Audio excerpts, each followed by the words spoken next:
지금까지 우리는 이 바쁨이라는 것이 왜 이 시대의 가장 거대한 영적인 적인지에 관해서 말씀을 나눴습니다.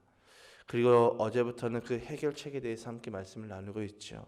그래서 그 해결책, 우리가 시간이 많아지는 것이 해결의 방법이 아니라 우리 예수님을 따라가는 것이 해결의 방법이라고 어제 우리가 말씀을 나눴습니다. 근데 우리가 이 말씀을 들으면서 수없이 머릿속에 이런 궁금증이 있었을 것입니다. 도대체 이 바쁨이 거대한 영적인 적이라는 것을 아는 것과 우리가 예수님을 따라가는 것이 무슨 상관인가? 그래서 이제부터 오늘부터 이제 예수님의 길이 이 시대의 바쁨이라는 그 유행병과 무슨 상관이 있는지, 또 그것이 왜 우리의 해결책이 되는지 함께 말씀을 좀 나눠보고자 합니다. 일단 예수님은 누구십니까요? 예수님은 1세기 그 유대 사회에서 예수님은 어떤 분이셨을까요? 예수님은 랍비셨습니다. 랍비는 선생을 말하죠. 물론 예수님께서는 그 이상이죠. 하나님께서 현현하신 메시아이십니다. 그런데 만약에 우리가 1세기를 살고 있는 유대인이었고 예수님이 어느 안식일에 회당에 나타나셨다면 우리는 10중 8구 그 예수님을 메시아로 생각하기보다는 그분을 랍비 혹은 떠돌이 현자쯤으로 생각하고 여겼을 것입니다. 이것은 그 누구도 부정할 수 없습니다. 그렇게 메시아를 기다려왔던 그 유대인들조차도 예수님을 메시아로 인정하지 않았죠. 우리 역시도 그럴 수 있다는 것입니다. 그래서 저는 늘 생각해 봅니다. 만약에 이 시대에 정말 예수님께서 이 땅 가운데 오신다면 그 당시처럼 이 1세기처럼 하나님께서 현현하셔서 인간의 몸을 입고 오신다면 그분을 인정할 수 있는 분이 얼마나 있을까라는 생각을 늘 해왔던 것 같습니다. 아마 우리도 그 당시 유대인들처럼 예수님을 한 명의 현자나 한 명의 랍비로 생각했을 것입니다. 예수님께서는 당시의 모든 랍비처럼 두 가지를 가지고 계셨습니다. 첫 번째는 멍에입니다. 이 멍에는 토라, 즉 하나님의 말씀을 말하죠. 이것을 읽는 랍비의 방식을 가리켜서 흔히 사용하는 표현입니다. 하지만 여기서 멍에는 그 이상의 표현이죠. 예수님의 멍에는 삶에 관한 예수님의 모든 가르침을 의미하고 있습니다. 그리고 예수님의 모든 멍에, 즉 삶의 모든 무게를 짊어지셨습니다. 당시 랍비의 멍에와 예수님의 멍에의 차이점은 예수님은 쉬운 멍에를 가지고 있었습니다. 오늘 본문이 그것을 말씀하고 있지요. 두 번째, 예수님께서 랍비들처럼 가지고 있었던 두 번째는 제자들입니다. 이 제자들은 세 가지 기본적인 목표를 중심으로 삶을 정리하는 자들을 말합니다. 그래서 그들이 세 가지 목표를 세웠던 것이 무엇이냐면 첫 번째는 예수님과 함께하는 것입니다. 그래서 제자들은 예수님과 3년 동안 동고동락을 했지요. 두 번째로 예수님처럼 되어가는 것입니다. 그리고 마지막 세 번째로 예수님이라면 어떻게 하실까 이것을 생각하면서 예수님의 방식을 선택하는 자들입니다. 즉 예수님의 제자들은 모든 것의 그 기준과 중심이 예수님이라는 것이죠. 즉 예수님의 제자 훈련의 모습은 삶의 모든 면에서 예수님의 본을 따르는 것입니다. 그렇게 될 때 우리의 왜곡된 부분이 원래의 형태로 회복이 되고 우리 존재의 가장 깊은 곳에서 치유를 경험하며 예수님께서 말씀하신 그 풍성한 생명을 경험하게 되는 것입니다. 다시 말해서 이 신약의 기자들이 끊임없이 말했던 구원을 경험하게 되는 것이죠. 우리가 구원으로 번역하는 헬라어 단어는 소테리아라는 단어입니다. 이 단어는 구원으로만 해석이 된 것이 아니라 치유로도 같이 번역이 됐습니다. 신약에서 누군가가 치유받았다는 그 구절과 구원받았다는 그 구절을 읽을 때 우리는 같은 헬라어 단어를 읽고 있는 것이죠. 소테리아를 읽고 있는 것입니다. 그리고 이것이 예수님이 이 땅에 오신 목적이시기도 하죠. 예수님은 사람들을 영혼이라는 그 깊은 차원에서 치유하시고 구원하시기 위해서 이 땅에 오셨습니다. 그래서 예수님은 공생애를 시작하실 때 제자들을 초대하셨죠. 나를 따라오라.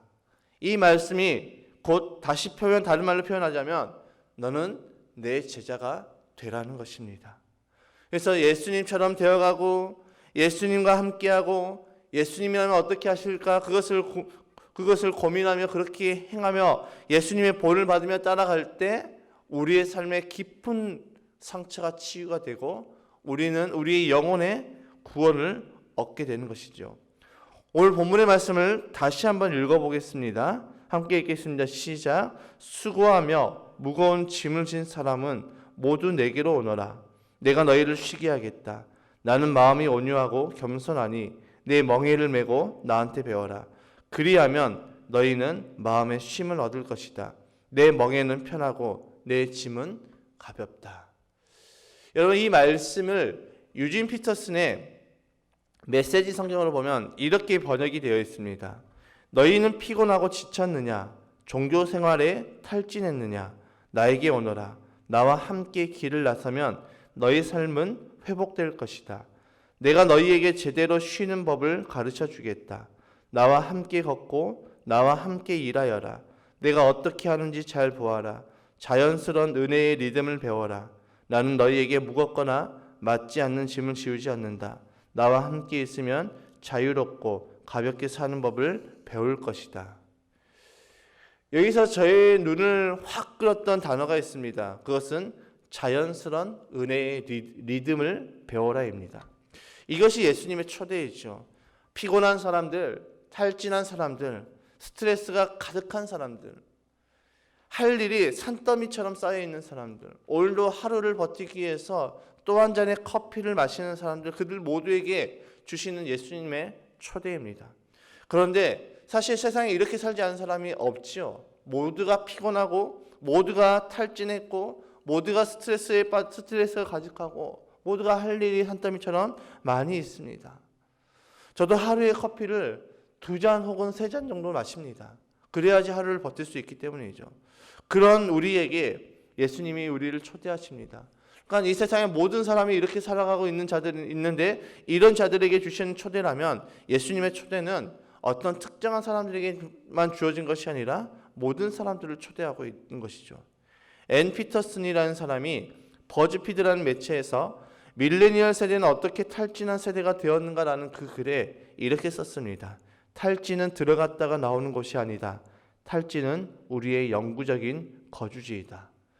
그는 이 시대에 탈진을 장황하게 진단한 뒤에 그가 제시한 해법은 기껏해야 민주사회주의 또 연합이었습니다. 그러니까 세상 누구도, 세상의 그 어떤 석학들도 우리의 탈진의 그 본질의 문제를 해결할 수 없고 해결책을 낼 수가 없습니다. 그런데 성경이 우리에게 그 해결의 방법을 제시해 주고 있지요. 그것이 무엇입니까? 오늘 본문이 말하는 수고하고 무거운 짐을 진 사람은 모두 내게로 오라. 예수님의 초대에 응하여서 예수님께로 들어가는 것, 예수님을 따라가는 것이 우리의 그 탈진을 해결할 수 있는 유일한 방법임을 말씀해 주고 있습니다. 예수님의 초대는 무엇입니까? 그분의 멍에를 매라는 것입니다. 이 말은 그분의 곁에 서서 함께 살면서 삶의 무게를 편안하게 짊어지는 법을 배우라는 것이죠. 예수님의 초대는 탈진 사회에 빠져나와서 영원히 쉬는 삶을 들어오라고 말씀하시는 것입니다. 야, 너 그렇게 바쁜 시대에 바쁜 사회에서 이제는 빠져나와서 영혼을 쉴 수 있는 내 초대 안으로 들어오라고 말씀하는 것이죠. 너무나도 놀라운 것은 오늘 우리가 읽었던 이 본문의 말씀을 모르는 사람이 단 한 사람도 없습니다. 수많은 크리스찬들이 이 많은 성구들을 외우는데, 성경의 말씀들을 외우는데 항상 이 말씀은 속해져 있습니다. 우리가 어떤 교회를 가면은 그 교회 안에 화장실을 보면은 굉장히 성구를 붙이는 경우가 많이 있죠. 그 성구를 붙일 때 이 말씀은 굉장히 많은 선택을 받았습니다. 그런데 안타깝게도 이렇게 흔히 쓰이다 보니까 읽으면서 더 이상 감흥도 없고 감동도 느끼지 못했고 그로 인해서 이 말씀 안에 담긴 그 보석을 보지 못하게 되어버린 것이죠. 그래서 이 말씀을 알고 있음에도 불구하고 우리는 여전히 탈진 사회, 여전히 바쁨의 시대, 여전히 할 일이 산더미처럼 쌓여있는 그런 시대를 살아가고 있다는 것입니다. 이 예수님의 초대가 우리가 너무나도 늘 가까이서 이 말씀을 보다 보니까 너무 우리에게는 식상하게 느껴지고 그 정도 이 정도로만 느껴지다 보니까 이 예수님의 초대가 특별한 초대가 아닌 그냥 평범한 초대로 보이면서 우리는 이 초대를 잊어버리고 이 탈진한 사회에서 어쩔 줄을 모르고 있습니다. 방황하고 있는 것이죠. 이렇게 평범해 보이는 이 초대에 달라스 윌라드 목사님은 이렇게 말했습니다. 이 진리 속에는 쉬운 멍해의 비결이 있다. 비결은 바로 예수님이 평생 사셨던 것처럼 사는 것이다. 그분의 삶의 방식을 채택하는 것이다. 우리의 실수는 예수님을 따르는 것이 남들과 똑같이 살면서 원수를 사랑하고 오리를 더 가지고 다른 쪽 뺨을 돌려대고 소망을 품고 인내로 고난을 견뎌내는 것이라고 생각하는 것이다. 이는 실패할 수밖에 없는 전략이다. 여러분, 이 말에 정말 강한 울림을 주었던 한마디가 있습니다. 그것은 남들과 똑같이 살면서입니다. 예수님의 삶을 닮아갈 수 없습니다. 그러니까 우리는 남들과 똑같이 살면서 예수님의 삶을 닮아갈 수가 없는 것이죠. 어떻게 남들과 똑같이 살면서, 어떻게 세상 사람들과 똑같이 살면서 우리가 예수님을 닮아갈 수 있다는 것이죠. 다시 말하면 우리가 예수님의 삶을 경험하려면 그분의 삶의 방식을 채택해야 된다는 것입니다. 운동을 잘하는 사람들을 보면은 부럽습니다. 몸매가 건강한 사람들을 보면 굉장히 부럽습니다. 저도 이제 나이가 먹고 늘 앉아있다 보니까 뱃살이 많이 나오면서 참 뱃살이 없고 군더더기 없고 정말 매끈한 사람들을 보면은 굉장히 부럽습니다. 그런데 그 사람들을 바라보면서 부러워하면서 내 삶의 방식을 바꾸지 않으면 어떻게 됩니까? 저는 여전히 똑같은 것이죠. 어떤 사람이 본인의 삶의 방식을 바꾸지 않고 나는 왜 운동을 하지 못할까? 나는 왜 살이 빠지지 않을까? 라고 이렇게 불평하고 있다라면, 그런 사람이 곁에 있다면 어떻게 조언하시겠습니까? 야, 운동을 해 라고 이야기하지 않겠습니까? 그것과 똑같은 것이지요. 우리는 은혜를 받고 주님의 풍성하신 그 삶의 그 초대를 듣고 나서 우리는 그렇게 하겠다라고 다짐은 하지만 정작 우리의 삶의 방식은 바꾸려고 하지 않습니다. 아니, 더 엄격하게 말한다면 바꿀 생각이, 예수님의 그 삶의 방식을 선택할 생각이 없는 것이죠. 우리의 가장 큰 문제점은 예수님의 그 길이 실제 삶의 길이라는 그 사실을 망각했다는 것입니다. 예수님의 길은 단순히 신학적이거나 해야 할 일과 하지 말아야 할 일의 목록이 아닙니다. 물론 그런 것도 포함이 되어 있죠. 그건 당연하게 포함되어 있는 것입니다. 그렇지만 예수님의 그 길은 그것만 포함되어 있는 것이 아니라 사실 그 이상의 것이죠. 예수님의 길은 예수님께서 우리에게 직접 보여주신 그 삶의 방식을 살아가는 것이며, 예수님께서 직접 보여주신 그 삶의 길이며 삶의 방식이라는 것입니다. 예수님께서 우리에게 보여주신 그 길은 하라와 하지 말아에서 끝나는 것이 아니라 예수님께서 직접 살아가셨던 그 삶의 방식을 바라보는 것입니다. 저는 고등학교 때부터 신앙생활을 했습니다. 고등학교 때부터 신앙생활을 했으니까 굉장히 많은 설교들을 들었습니다. 제가 예전부터 설교를 들으면서 늘 저에게 하나의 퀘스천 마크가 있었습니다. 늘 궁금증이 있었습니다. 설교를 듣고 나서 그래서 도대체 어떻게 하라는 것이지? 라는 이 질문이 저에게서 늘 떠나지 않았습니다. 그 당시 정말 많은 신학들과 윤리들을 그 말씀 가운데 가르쳐 주셨지만 삶의 방식에 대해서는 이야기가 거의 없었기 때문이죠. 그런데 제가 설교자가 되고 보니까 우리가 이 신학과 윤리도 굉장히 중요합니다. 그런데 이 신학과 윤리도 굉장히 중요하지만 진짜 핵심은 우리의 삶의 방식이라는 것이죠.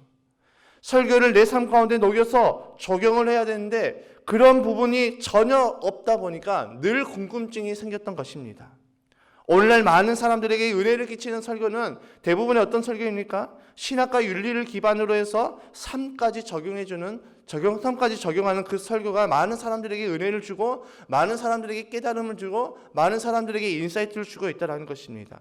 유진 피터슨은 이렇게 고백합니다. 예수님의 진리의 뿌리를 둔 예수님의 길은 예수님의 삶을 낳는다. 하지만 진리로서의 예수님이 길로서의 예수님보다 훨씬 많은 관심을 받고 있다. 그러니까 신학적인 예수님에 대해서, 신학적인 성경에 관해서 더 많은 관심을 갖고 있지, 그분이 어떤 삶을 살았는지, 그분이 어떤 삶의 방식을 선택하며 그렇게 살아갔는지에 대해서는 관심을 덜 받고 있다는 것이죠. 그래서 그 목사님은 이렇게 고백합니다. 길로서의 예수님은 내가 북미의 목사로서 50년간 협력해왔던 그리스도인들이 가장 자주 망각해온 비유이다. 그러니까 우리가 신학적으로 예수님은 이런 분이야, 신학적으로 성령님은 이런 분이야, 하나님은 이런 분이야라는 것은 너무나도 잘 알고 있지만 그분의 길, 예수님의 삶, 예수님이 어떻게 살아갔는지에 대해서 우리는 관심을 덜 가졌다는 것입니다. 기독교의 전반적인 문제는 삶의 방식으로서의 예수님의 길을 덜 중요시한 것입니다. 그러니까 여기서의 삶은 매일의 경험을 말하고 삶의 방식은 매일의 경험을 만들어내는 리듬의 습관을 의미하죠. 비즈니스 세계에서 통용되는 말이 있습니다. 시스템이 결과를 만든다. 그러니까 좋은 시스템은 좋은 결과를 만들지만 좋지 않은 시스템은 결국 좋지 않은 결과를 나타낸다라고 말하고 있습니다. 비즈니스 세계에서는. 자, 정신 이상이라는 그 말을 우리가 많이 들었습니다. 정신 이상의 정의는 무엇이냐면 똑같은 행동을 계속하면서 다른 결과를 기대하는 것을 정신 이상이라고 정의하고 있습니다. 그런데 오늘날 수많은 크리스찬들이 그렇게 살아가고 있습니다. 삶의 방식을 바꾸지 않고 좋은 결과가 나타나기를 원한다는 것이죠. 삶의 시스템에 아무런 변화 없이 새로운 결론, 새로운 결과가 나오기를 원합니다. 변화를 다짐하고 또 다짐하면서 교회의 문을 나섰지만 여전히 교회의 문을 나서면서 우리는 어떻습니까? 이전과 똑같은 삶의 방식을 채택하고 그렇게 살아가고 있습니다. 그렇게 돼서는 우리에게 변화가 일어날 수가 없는 것이죠. 스트레스와 피곤, 주의 산만, 바쁨의 악순환이 계속 반복되면서 우리는 영적으로 굉장히 답답해지길 뿐입니다. 예수님의 그 풍성한 삶을 살고 싶습니까? 하나님의 임재와 세상을 우리가 이 땅에서 살면서 끊임없이 누리고 살고 싶습니까? 방법은 굉장히 간단합니다. 예수님의 신학과 윤리만이 아니라 그분의 삶의 방식까지 받아들이면 됩니다. 예수님의 삶을 우리의 삶의 모델로 삼으면 되는 것입니다. 그리고 그분의 습관과 행동을 따라하면 됩니다. 그분이 기도를 했으면 우리도 기도를 하고, 그분이 새벽 미명의 시간마다 기도를 하셨으면 기도를 하고, 그분이 사랑하셨으면 사랑을 우리가 같이 하는 것입니다. 그 행동을 따라하는 것입니다. 자꾸 따라하면서 연습하다 보면은 우리도 모르는 사이에 그 삶을 살게 되는 것입니다. 여러분, 나는 아무것도 하지 않으면서 성령님께서 모든 것을 바꾸실 거라는 그 생각은 오늘날 우리의 삶을 이렇게 만들었습니다. 그래서 연습 없는 신앙생활은 종교생활이 되는 것이 바로 그런 의미라는 것이죠. 무엇을 연습하는 것입니까? 예수님의 삶의 모습을 연습하는 것입니다. 오늘 말씀에 예수님께서는 영혼의 쉼을 찾는 우리를 초대하면서 우리에게 멍에를 지라고 말씀하고 있습니다. 잘 이해가 되지 않는 것이죠. 왜 우리가 쉼을 원하는데 예수님께서는 멍에를 지라고 하실까? 이해가 되지 않는 부분입니다. 이 마태복음에 관한 세계 최고의 학자인 프레데릭 데일 브루너는 이 멍에에 관해서 이렇게 설명하고 있습니다. 멍에는 일하는 도구다. 따라서 예수님이 멍에를 제시하는 것은 지친 일꾼들에게 가장 필요하지 않을 법한 것을 제시한 셈이다. 지친 일꾼들에게는 멍에가 아닌 매트리스나 휴가가 필요해 보인다. 하지만 예수님은 지친 사람들에게 줄 수 있는 가장 좋은 선물이 삶을 사는 새로운 방식, 인생의 책임들을 감당하는 참신한 방식이라는 점을 아셨다. 현실적인 눈으로 보면 인생은 짐의 연속이다. 이 짐들을 벗어버릴 수는 없다. 그래서 예수님은 도피가 아닌 장비를 제공하신다. 예수님의 산상수훈에 순종하면 우리의 삶에 균형이 생긴다. 이런 순종은 전보다 더 많은 쉼을 주는 삶의 방식이다. 여러분, 많은 사람들이 교회 안팎에서 탈출구를 찾고 있습니다. 하나님을 믿든 믿지 않든, 예수님을 믿든 믿지 않든 정말 자신의 삶을 억누르고 있는 이런 상황에서 탈출구를 찾고 있습니다. 그런데 안타깝게도 탈출구는 없지요. 세상이 줄 수 있는 것은 기껏해야 우리의 고통을 지연시키거나 우리의 고통을 잠시 잊게 만드는 일시적인 쾌락뿐입니다. 이것이 예수님이 우리에게 탈출구를 제시하지 않는 이유이시죠. 예수님께서는 일시적인 쾌락보다 훨씬 더 좋은 것, 곧 장비를 제시해 주셨습니다. 내 멍에는 쉽다라고 말씀하고 있죠. 이것은 예수님이 우리에게 알아서 살라고 하신 것이 아닌 그분과 함께 나란히 서로의 어깨를 연결하고 같이 일하는 밭의 두 마리 소처럼 예수님과 함께 예수님의 속도로 천천히 서두르지 않고 현재에 집중하면서 함께 걷자는 예수님의 초대라는 것입니다. 예수님은 우리를 초대하셨습니다. 초대해서 너희들 마음대로 살아가라고 말씀하시지 않고 우리를 초대하시면서 이제 우리에게 말씀하십니다. 이제 나와 함께 걷자. 수고하고 무거운 짐진 자들아 다 내게로 오라. 이 말씀은 야 너의 인생 너가 앞서가지 말고 이제 나와 함께 걷자. 나의 속도에 너의 삶의 속도를 맞추자. 나의 삶의 방식에 내가 너희에게 보여줬던 그 삶의 모습을 너도 이제 여기에 맞춰서 같이 나와 살아가자라고 말씀하고 있는 것이죠. 그렇기 때문에 우리는 예수님께서 우리를 초대하셨던 것은 우리에게 사랑과 기쁨과 평안이 가득한 그 삶으로 우리를 초대하셨습니다. 그 풍성한 삶으로 우리를 초대하셨죠. 여러분 세상에 쉬운 삶은 없습니다. 그러나 쉬운 멍에는 있습니다.